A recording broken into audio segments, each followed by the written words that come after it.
On this episode, lightning strikes for a third time in Final Fantasy XIII Lightning Returns, we grab our bug-catching nets for the 3DS RPG Bravely Default, and we finish up by crying out for Leon Kennedy with a re-release of Resident Evil 4 for PC. All this and more on today's episode of Gaming Soon.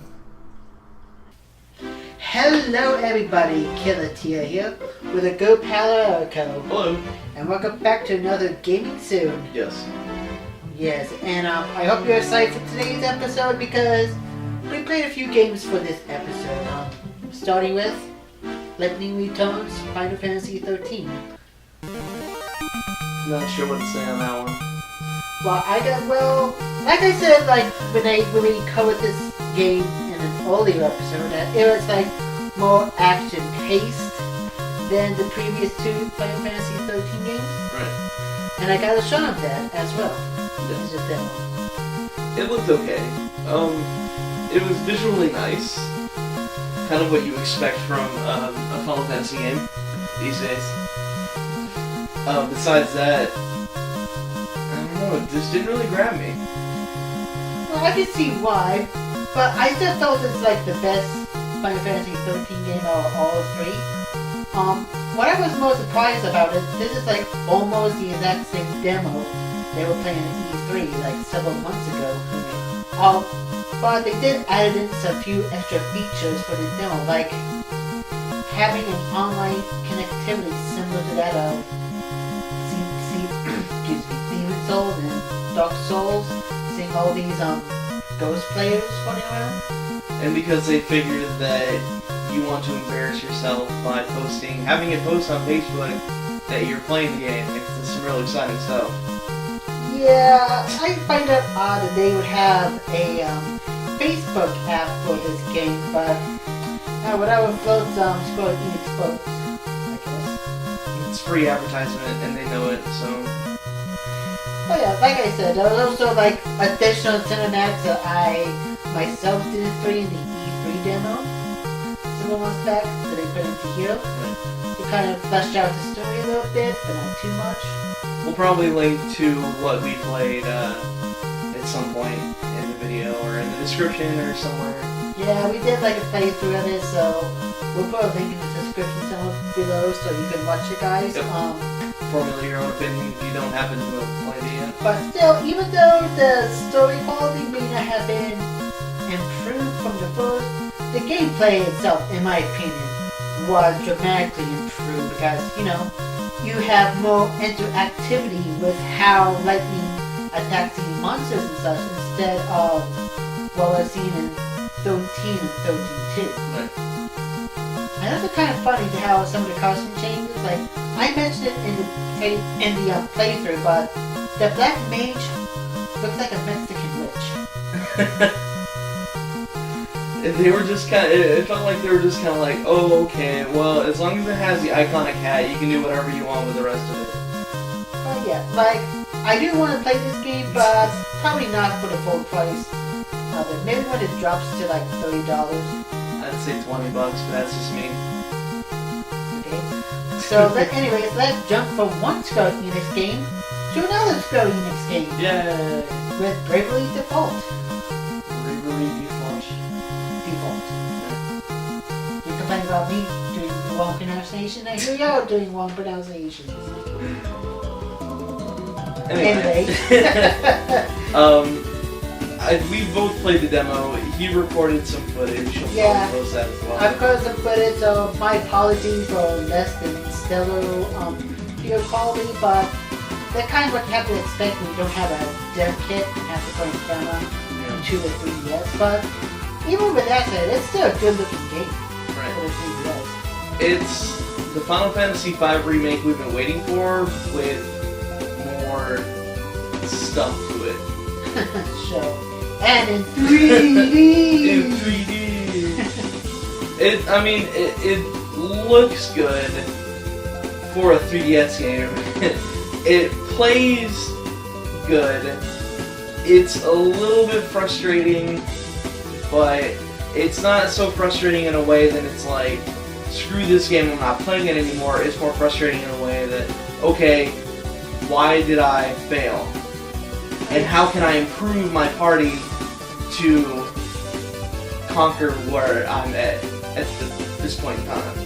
Yeah, but I kind of agree with you on that because they did spice up the gameplay from the traditional turn-based system with the Gregory and the default mechanics, so you can like decide to hold back on your turns. So later on in the battle, you can have like multiple turns at the same time. Yeah. It feels to me like it would have been a more difficult game if your action points carried over from battle to battle. But as it stands, you start out on like neutral ground for every battle.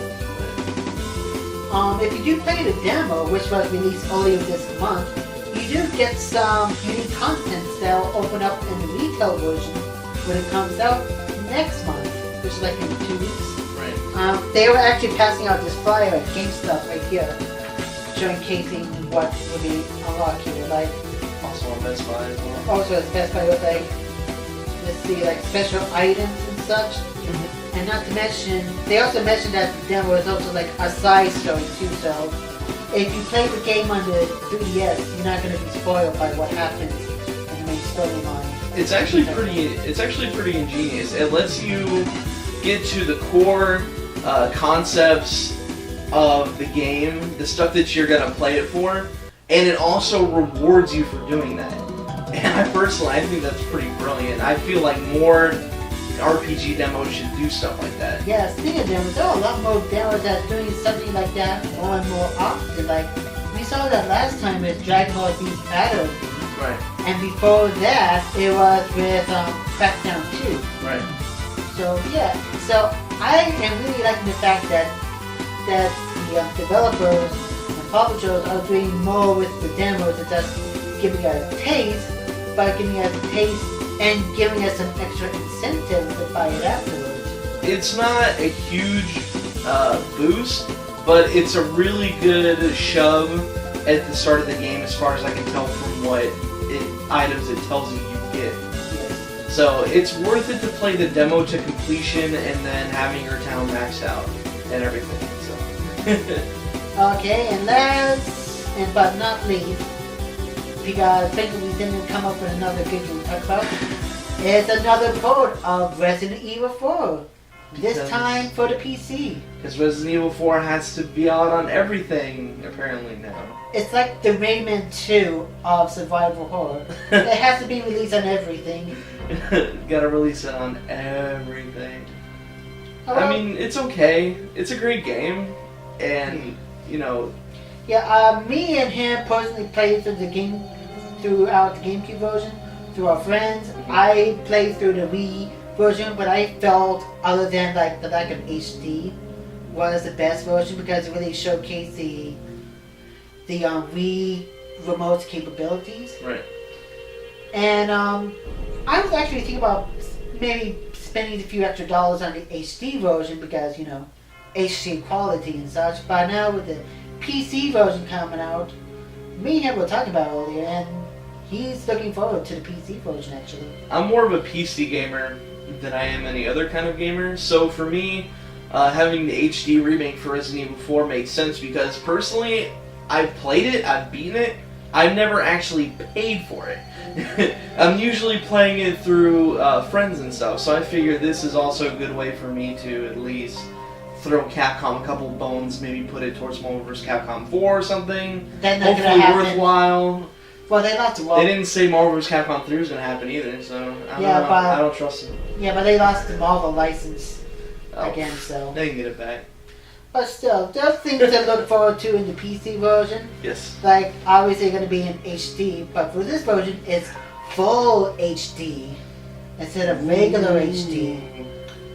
Which is kind of odd because I consider anything that's over 40p HD. Well, they just kind of throw the HD tag on just about everything these days. Yeah, and there's also going to have like Steam achievements, Steam cloud service, and even Steam trading cards for those who are really into the Steam trading card side of things. I know I am with level 88. I'm like 15. And there's like people who are like literally at level 280 for the Steam cards. It's pretty ridiculous. Yeah, it gets really ridiculous considering that each time you level up, the more you have to the more cards you need to level up Yep. and stuff. So, Yep. but Okay. still, that's it. So, Resident Evil 4 Full HD Edition on the PC. Coming out next month. I want to say the 22nd, but I'm not 100% Yeah. sure. Should probably on the 22nd through the Steam service for about $20. So if you haven't played a Resident Evil 4 game, which at this point, why have you not? Who hasn't at this point? Yes, if you haven't for some odd reasons, then yeah, I would say wait a few more weeks for the PC version, unless you can get a very good deal on one of the older versions. Right. I feel like the Wii version is the more definitive version, but the PC version, I don't see why they wouldn't have all the bonuses from that to put it onto to put it on the PC version. Every version released after the PS2 version has all the bonus Yeah. content in it. And it has some pretty cool bonus content too, so it's So, worth it. So anyway, that was it for this week's Gaming Soon. Anything else you want to add before we end the show? No, can't think of anything really. I think we said all we need to say. Okay, well, that is definitely it for this week's Gaming Soon. Catch you next time, my fellow gamers. Take it easy.